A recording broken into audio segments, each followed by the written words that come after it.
In the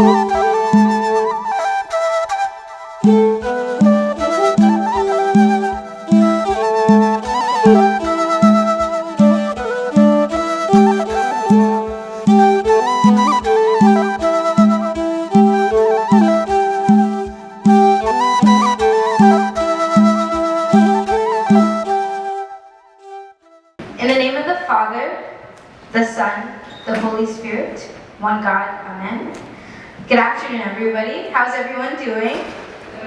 Good? Okay. Welcome to today's career panel. My name is Noravit, and I'm thrilled to be your host for this insightful discussion. At first, I want to invite our panelists up to the board so that we can get started. All right, we're going to get started now. Today, we've gathered a group of distinguished professionals who are all members of Mahabharata Kadusan and have excelled in their respective fields to share their experience, insights, and advice. And whether you are a seasoned or professional looking for advancing and furthering your career, or just someone who's starting out in the industry, our panelists are here to provide you with invaluable guidance. Which brings me to our first question.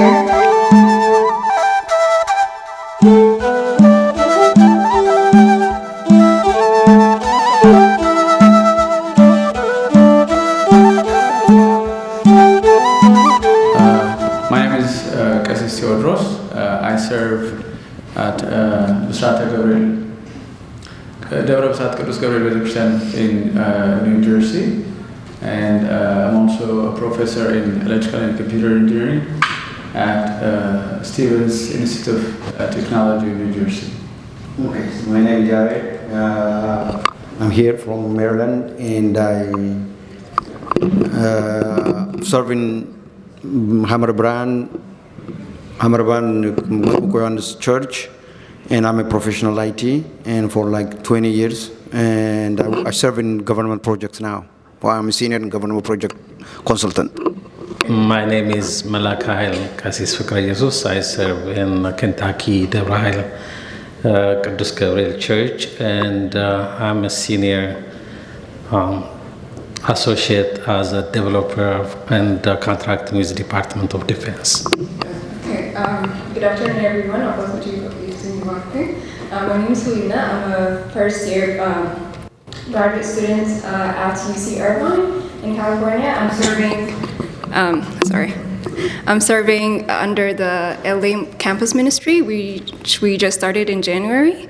And I'm a student. I'm a first year graduate student. Thank you. What are you graduating? In public health.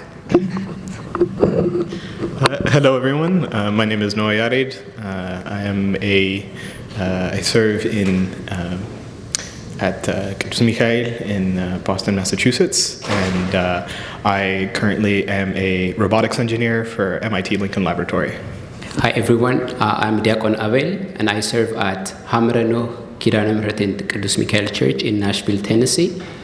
And I work for the Vanderbilt University Medical Center as a statistical genetic analyst / bioinformatician, and I'm a 4th-year PhD student as well.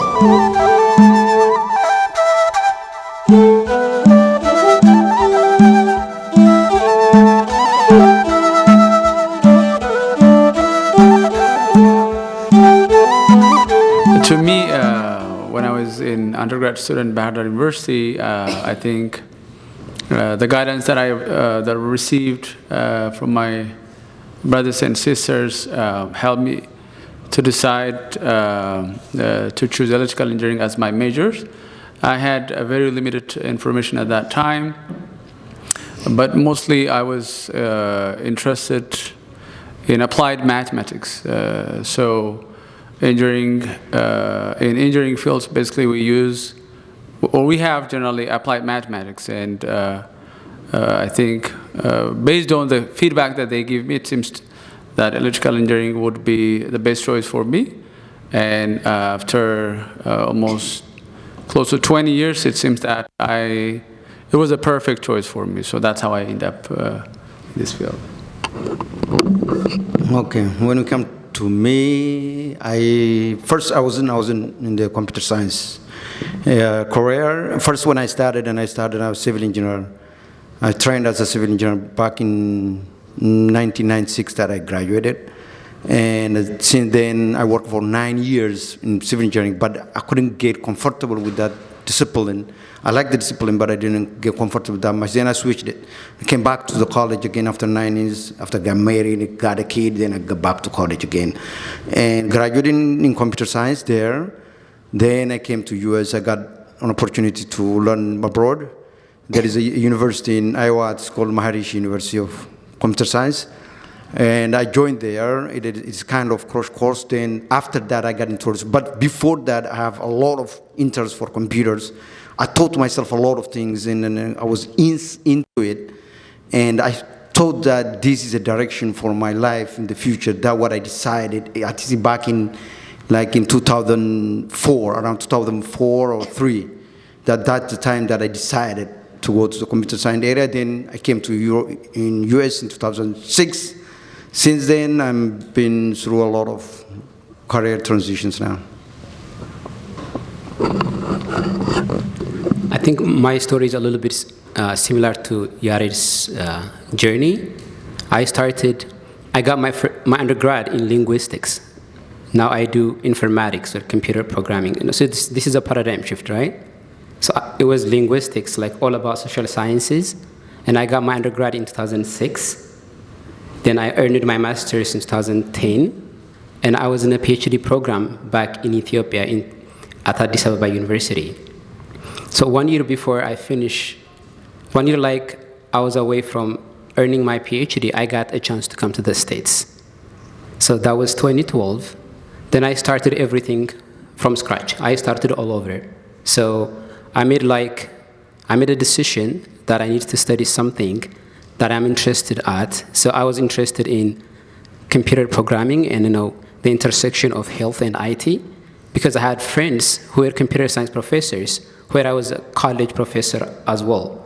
I was a professor at Juma University, and my friends were in the computer sciences program, and I learned it like basic programming at that time. So I decided to go to college, and I went to school in West Virginia and earned my undergrad and did my master's in the same school in health informatics.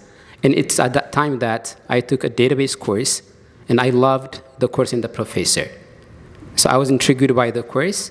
Then I came to Nashville. I just went to Nashville. I think that I'm in Nashville. That's why I came to Nashville, I said. So I went to Nashville to do my internship. It was a wonderful 10 weeks experience. That's one advice that I have for you. Do internship if you can. That opens doors to get like full-time jobs. So after my internship, I got my first job, which was like a semester away before I earned my master's. So that's like how I chose my profession. I was interested in databases and health and IT. I got my first job, which pays like 50% less than what I make now, which I don't want to mention how much I earn, but it was 50% less than what I make now. But that decision was an important decision, and that's how I made my choice and my decision. So how I decided to end up going into robotics was I initially was always interested in making things. I wanted to, Legos were my favorite toys growing up, and so the way that I first got a sense of robotics, my story is a little different because I was born and raised here, so I didn't have to go through school again. So I was always interested in building things, and that kind of drew me more towards mechanical engineering. And then in high school, we had a robotics club, and we were doing competitions where we would kind of build robots to work on these individual projects that they set out for us. And it was during that time that I really kind of fell in love with robotics as a field. Being able to I really enjoyed, being able to design something, to put it together, to code it together, to wire it all up, and then to do something in the real world.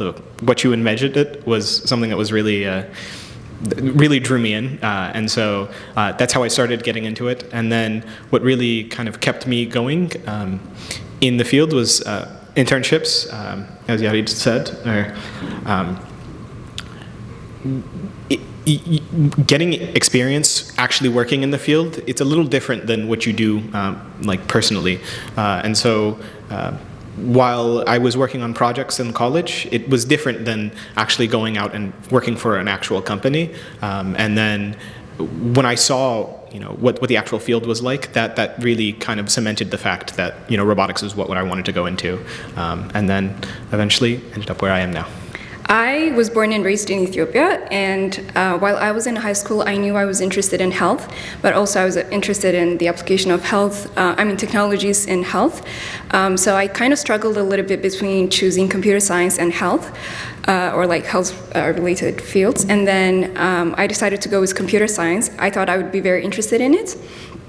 So after I went to college in South Korea, after a year, I tried computer science and I wasn't really into it, but I came across applied math and statistics, which was very interesting and could be applied in like almost every field. So I talked with professors and they showed me that there's a way to get into biostats, which is like under health and like in research and health fields. So I ended up switching to applied math and statistics. Then after I graduated, I had an opportunity to work with Special Olympics, which is an NGO which works on people with intellectual disabilities. So I was able to see like public health while working there. So after a lot of thinking, I knew I was interested in like research and in the health field, and public health would be the best option for me. So by God's grace, I'm now doing my master's and by God's grace, PhD in the coming years. Okay, I was having some thoughts. The questions were given to us by text before coming here, and the question says, how do you end up with your current profession? And I was thinking, are they talking about the priesthood or my IT department? So if we are talking about the priesthood, it will be different, totally different thing, right? But so I'll go to the profession I'm right now I'm a developer, as I told you. So by profession in Ethiopia, I graduated in accounting. So I was an accountant.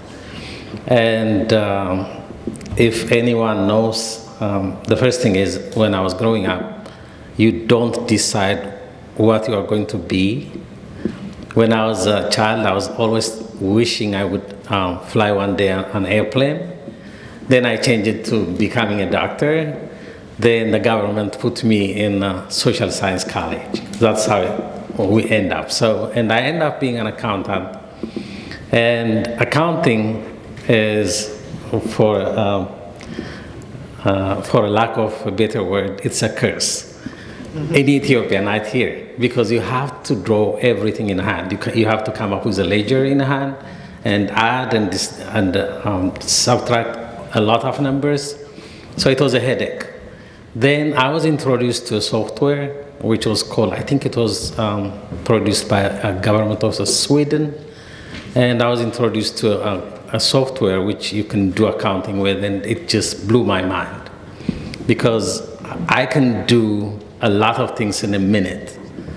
So I said, okay, now I have to study computers, because if these things are going to make things easy, then I have to know how these things work. And I came back to the US, and the first thing I was trying to do was to go back to school, and which I did, and got my bachelor's in CIT, and end up with across my right hand and with a keyboard in front of me.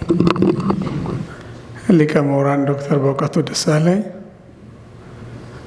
I was in Austin, Texas I have been for the past 5 years in Austin, Texas.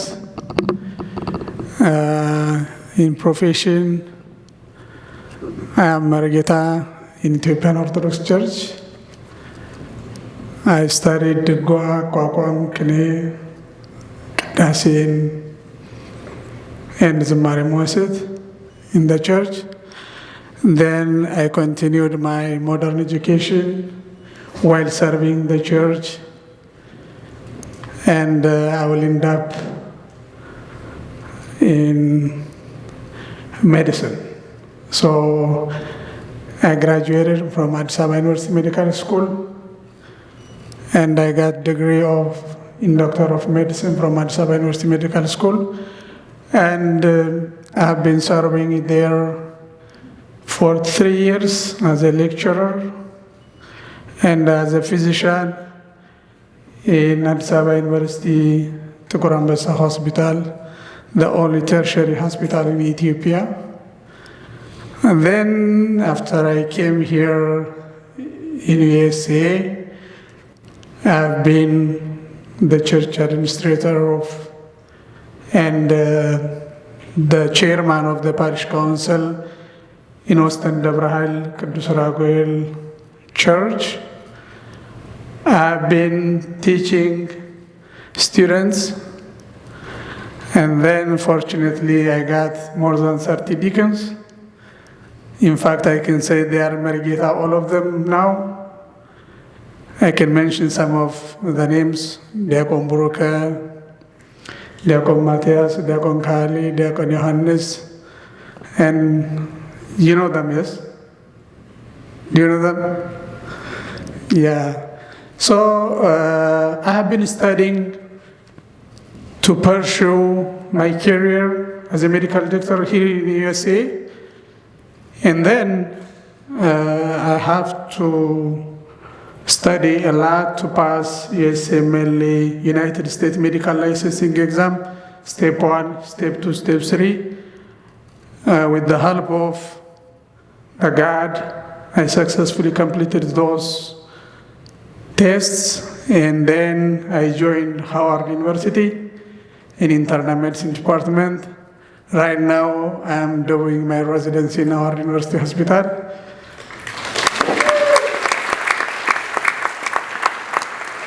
I'm so sorry for being late today because I have been spending all the night in the hospital treating patients. Thank you so much.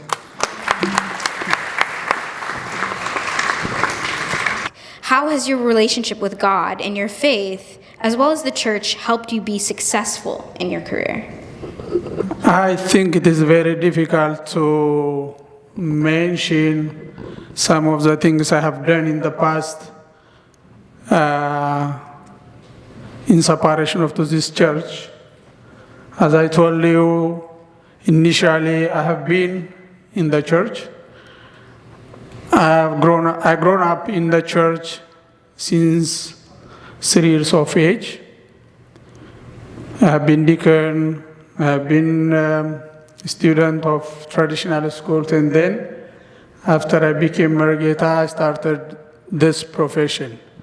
So, if you asked me in relation to the God, everything is accomplished by the God, not by me, not my potential. It is only with the help of the God and with the help of his mom, Virgin Mary.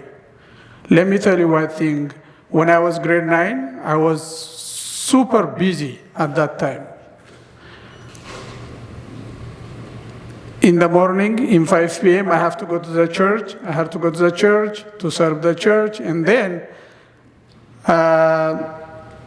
at 9 p.m. or 8 p.m., at 9 a.m. or 8 a.m., I had to teach students, deacons, until 12 p.m. And then I have to go to the school at 1 p.m. and then return back from the school at 5 p.m. Then after I got some nap, I had to go to library to study some of the things and to do homework. And then I have to come back to the church at night to attend the meeting, different meetings, Sabaka Gubay meeting. I have been involved in different administration parts of the church. So with that all burden, in that year, I had high score in the school. I stood first from all of grade 9 students. So that had to be with the help of the God. As I told you, I have a lot of burdens. I had a lot of stresses, but through that process, through that hard working process, God helped me to stood out first. So service, being, stick to the God, serving the God, praying, and giving oneself to the God is very important in my life, I think.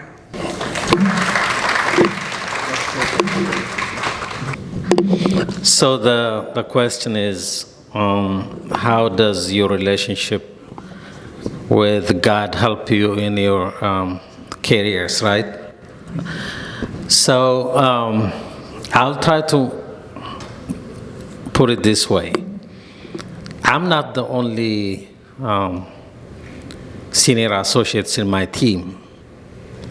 And there are also very smart team members.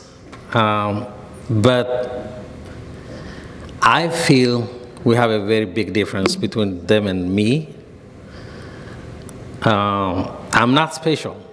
The question is, how does your spiritual life help you in your career, right? What makes you different? So I will see sometimes in a discussion or when we have some kind of relationship or activity with them, I clearly see what they put forward in their life is totally different from mine. Like, I'm not saying they're bad or that they're wrong. I'm trying to put something in perspective here. You can feel that the first thing they put in their life is what they can get, right? Like, it could be their salary or maybe a promotion or trying to look like smarter than others. But I feel a difference. I never felt, yes, I need the salary, right? I need it. And I need the position too. And I also want to be smarter. That's what I'm always trying to do.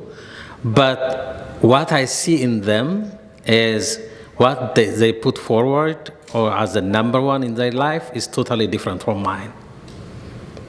I always try to make things better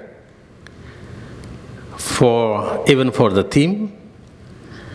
But what I see in them is they always want to make sure that they're always in that position where they look like better than us. You get my point? And I try to find out where did this come from. I'm just a human being. And so, as I told you, some of them have been in that position for long. They are very smart. So it takes me back to my teachers in Ethiopia. I was fortunate enough to, Yeneta, we have Yeneta in here, so I will never say I'm educated in the church. But my teacher spent his 35 years learning about the church, 35 years. And I was fortunate enough to sit next to him and learn some basic things about our church. So one of the things he was always telling me was, if you are not different in how you think, you cannot serve the church. Whatever bad could have happened, and not making the bad things that happened to us, not making them worse. He has been guiding us, not because of our deeds, but because of his faithfulness that he has brought us here. So, yeah, I guess God is faithful, and doing the little things that we can, and having by our power, trying to connect to Him, He would bless us with something more than we deserve.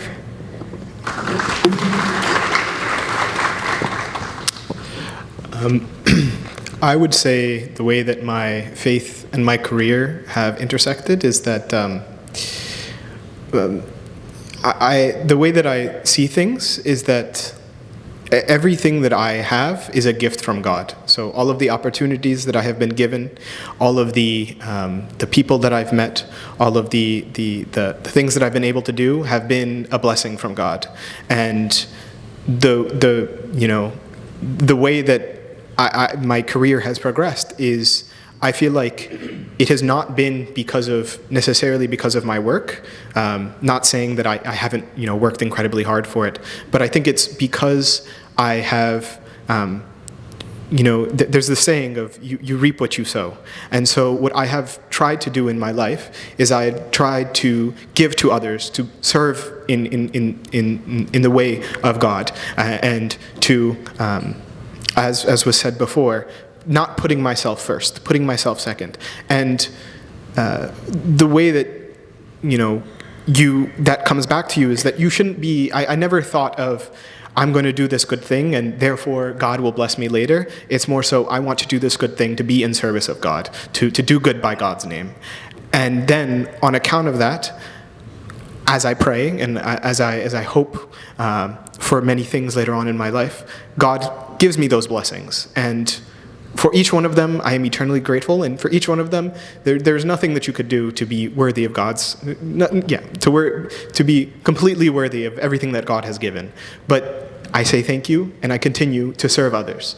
And one of the things as well that I try and do with my work is, so the type of robots that I work on are search and rescue robots to help find people in disaster scenarios.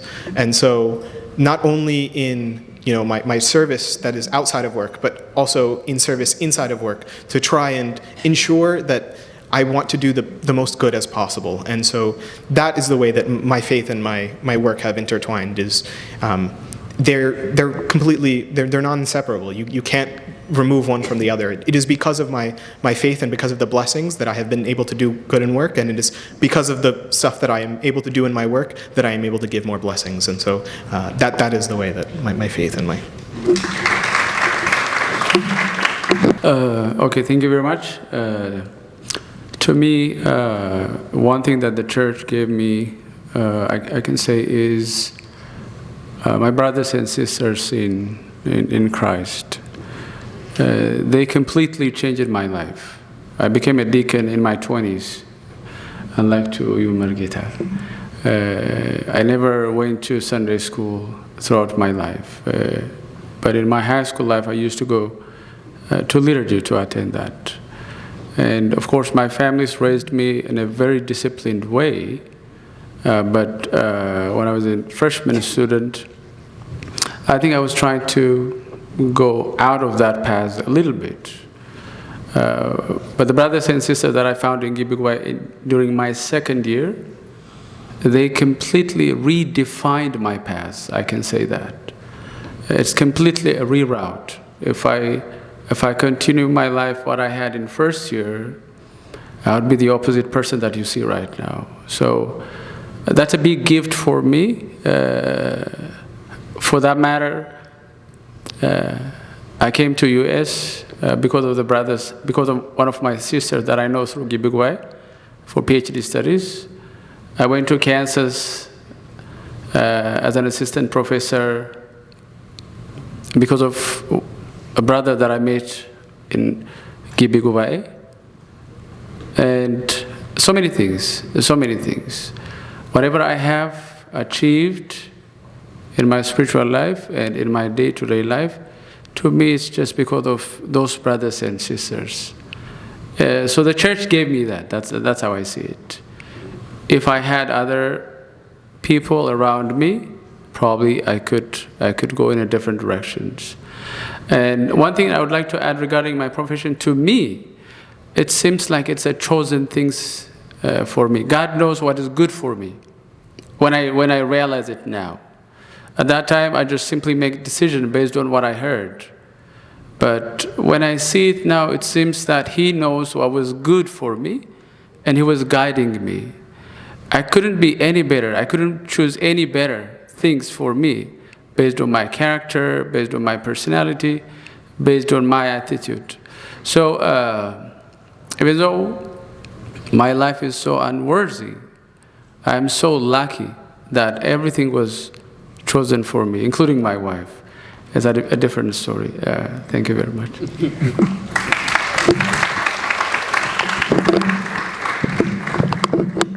I think that my fathers and my sisters and brothers have finished it, most of the part that I was trying to talk.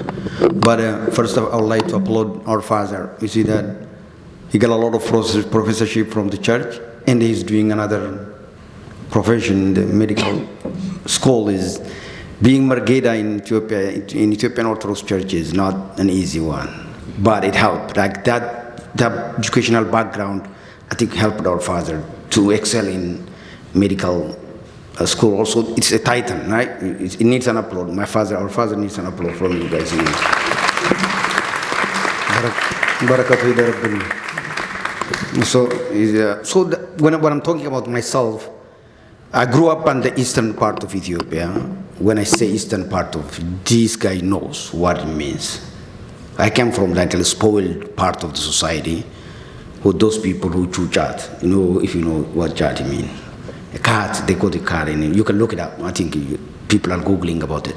So it's one of the narcotics there. So I used to do that. Then I didn't know, I'm loosely attached to church. My father is kind of a church person. He's a priest, but he lost his priestship because of his marriage. And then he tried to push me toward that direction, and I hated it. I didn't want to go to church. Then my life changed after I joined college and go to Gibigubay. It's Gibigubay who changed my life. So when I went there, we were the first one, by the way, in the Gibigubay after the first batch, after Malakasyon, all those, all elder brothers and fathers. We are the first one after Blatte, when they came back from the training center, from the military training camp. When they came back, the first batch, the fresh one, is me, and they tried everything on us. We are a kind of lab, like there is no such a curriculum and everything. They tried everything on us. So, but we got a lot of friends, we got a lot of fathers, we got a lot of guidance there. And there was a chaos in Ethiopia at that time. It's a war everywhere. So that war, how you survive it, if you ask me, because of my faith. My family was in war, everybody was in chaos, was in good time. But how you survive it, if you ask me, during the challenge, I fall back on my faith. Every time when I console back, that's when I thought about that day, on that time, always I fall back to my faith. So we support each other very high at that time. We support each other. We supported any aspect of our life. And we got into also service. The service gave us kind of a therapy for our problem. We try to forget everything, our challenges, because we are in service. We feel the protection. By the time we give more service in the Gibigubay, we give the protection that. I started preaching in 1991. 1991. I'm not a good preacher, but I'm now just Sunday school teacher and a Gibigubay teacher. I'm not that much scholar in like Margeta did. So I'm not that much scholar, but I've been taught by a lot of scholars to like Margeta. A lot of it. And I've been there for like 1991. Count it that time. Don't ask me my age though. So since then, 1991, I remember it is Tasas Gabriel that I started the first preaching. 1991. So since then, I'm in a service now. How I use my service as a therapy to keep me in a church, to make me busy, to forget my problems.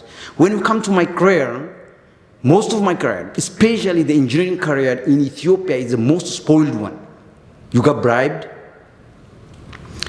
a lot of corruptions there. That's why I left it. Well, that's why I totally left and abandoned and go to computer science. Since I've been tempted with a lot of money. The best thing I did, when I was in college, I stopped drinking and doing that narcotic and everything. By the time I'm graduating and become an engineer, people come back with a real label, you know the label, right? The drink. The first thing that I say, I don't drink, right? I'm free now, so I'm free. I don't hurt my judgment when that thing comes to me. I don't hurt my judgment. I didn't hurt my judgment, and I've been free, and I'm going to say no, so there is no way that they're going to come to me through corruption and try to corrupt me. Because I was in high position, well-educated engineer, and in high position, exposed to a lot of rich people and a lot of things. When I was young, it's like 24 or something. Who protects me from that corruption and being a bad person is my faith. My faith. One. Then how I changed while I'm getting married and having one kid, change a profession with a lot of risk is my faith. I had a faith in God. Also, not only having a faith in it, I knew that if I'm putting my effort in His name, I can conquer it. So I got a great grade, like I think almost 4 GPA when I was in computer science. And finally, when I applied here in US, I got the education opportunity there. How I did it? Because of my faith. Especially, I have special relationship with St. George. He's my patron. So, sorry, I'm kind of emotional now. So, what I'm telling you is faith has a lot of influence on us. The more we have faith in God, the more we're not looking at the challenge. You saw those 3 kids during the Babylon time, during Daniel's time in Daniel 3, right? Those 3 kids looks at the opportunity beyond the fire. That always my motto is this: beyond the fire there is an opportunity. Even if I'm thrown into a fire, there is an opportunity. At least I can lose my worldly life, but there is an opportunity to go to heaven too. So looking at the opportunity beyond the fire. So we came here, we joined that school, we graduated, and they told us, go find work. With full faith, with help from our brothers and sisters in Seattle, we went directly to Microsoft. You know that a fresh student going out of college trying to be hired by Microsoft? Do you think that? It's difficult, right? We got hired.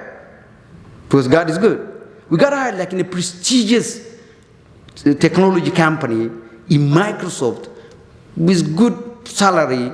We don't even know how to count that to dollars, man. So we went there. We got hired. And we excelled in it after that. It was so miracle to us being hired by Microsoft when, think about it, a farmer boy coming from Ethiopia, sitting next to Bill Gates. Literally, Bill Gates was at the 4th floor, I was on the ground floor, the same office. Bill Gates was at the 4th floor. I met him even one time on the field when he came with a helicopter. So do you think that? You see, how you did that? When I feel it, when I come back and like contemplate about it, I can't imagine myself being in that position without the help of God. Faith. I want to give you hope. So now after that, I stayed in Microsoft, and after that, I totally immersed myself in church service. Totally.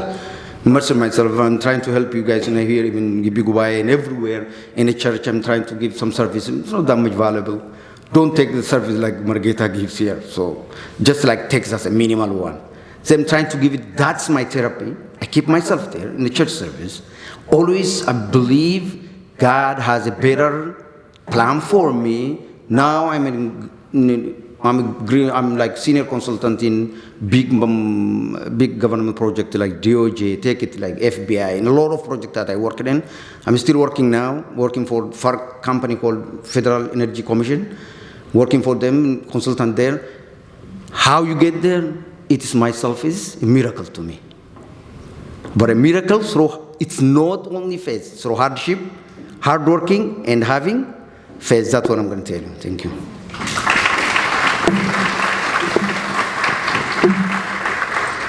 I think everything is well said, and let's transition to the next question.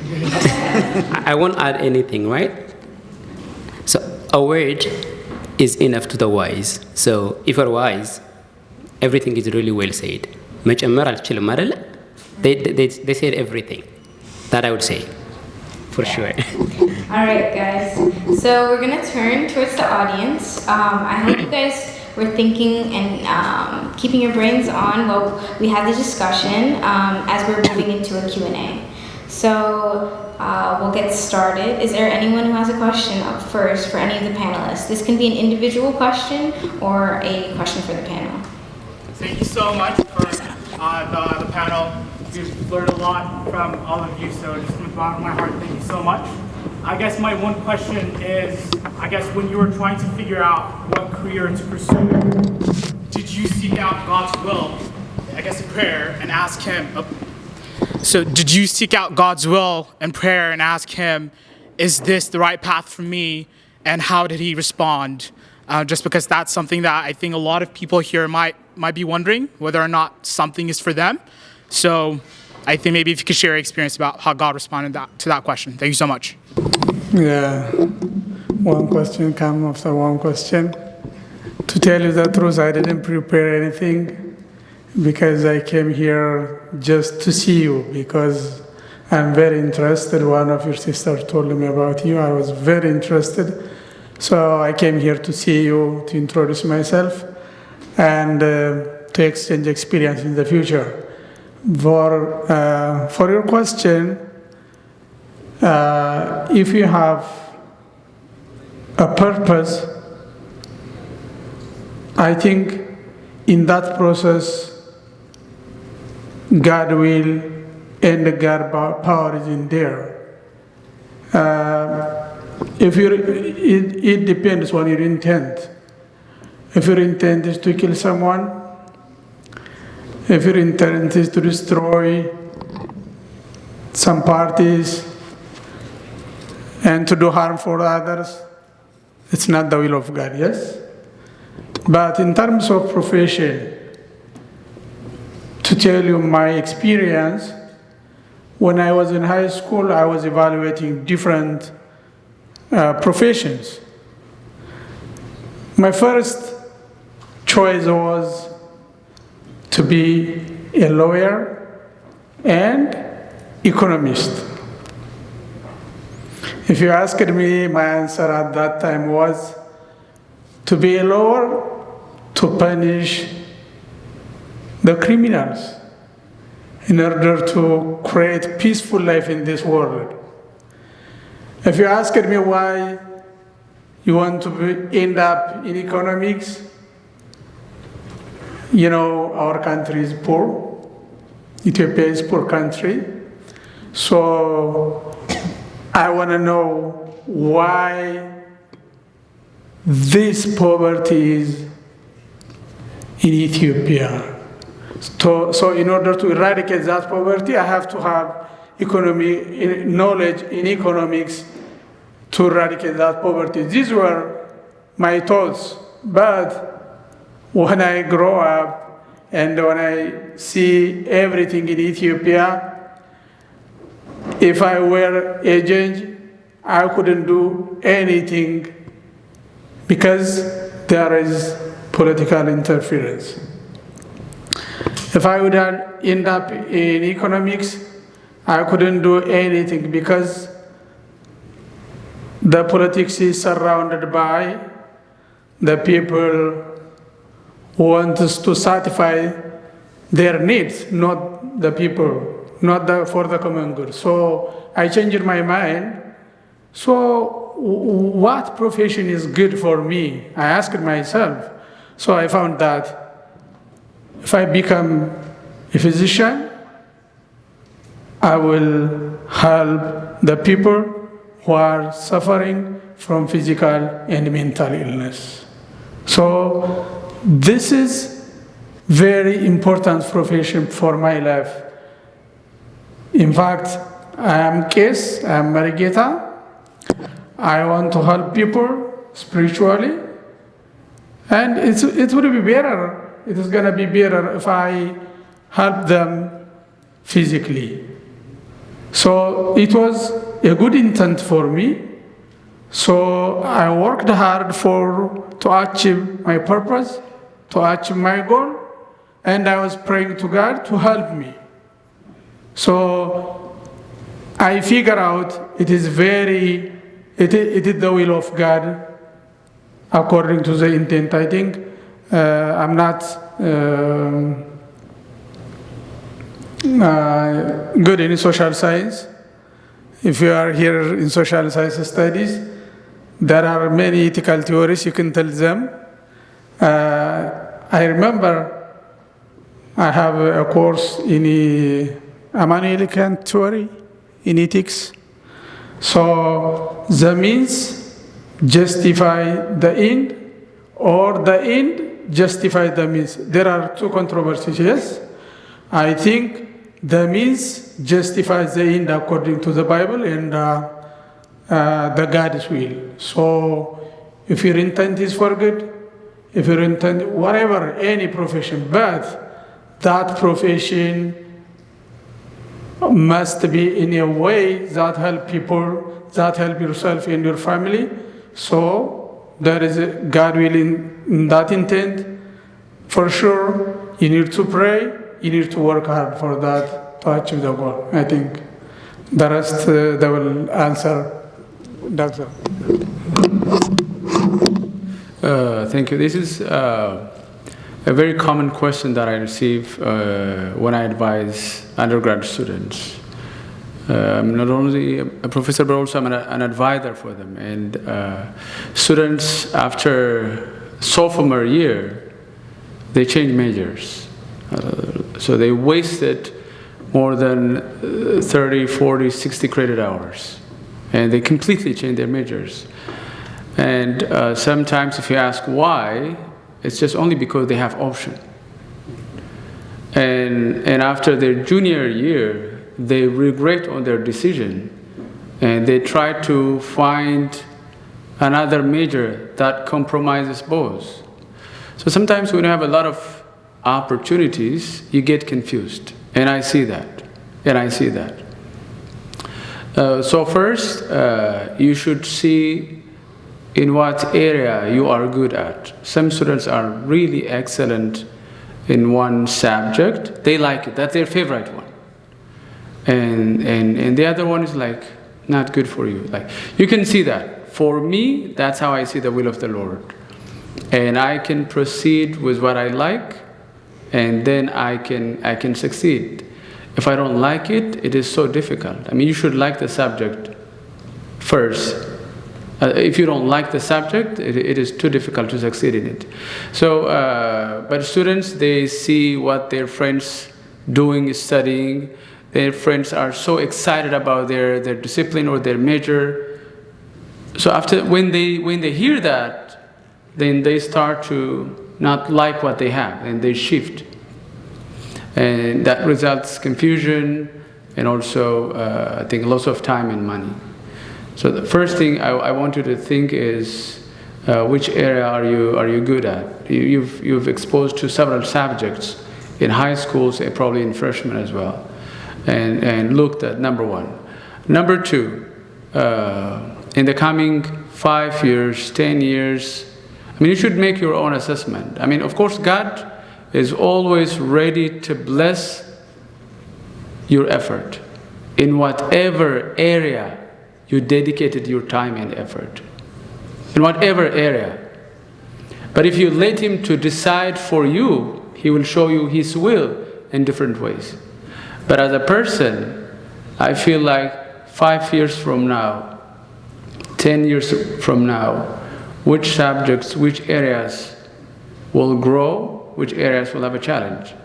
Last week, I had a workshop on artificial intelligence for pre-college students. So we should see the future and which things I can contribute at. If you are good at a certain subject, but if you don't like it, but if it has a future, I think it's good to pursue with that because you have the potential. But if you like it, but if you don't have the potential, I think there is a challenge there. So these are the common questions that I always have during my advising time. So make the decisions usually in your freshman time. Once you start your sophomore, it's better to stay in it. Because if you start to switch around, then you will not be satisfied, and then I think you will regret on all the decisions. That's what I can add.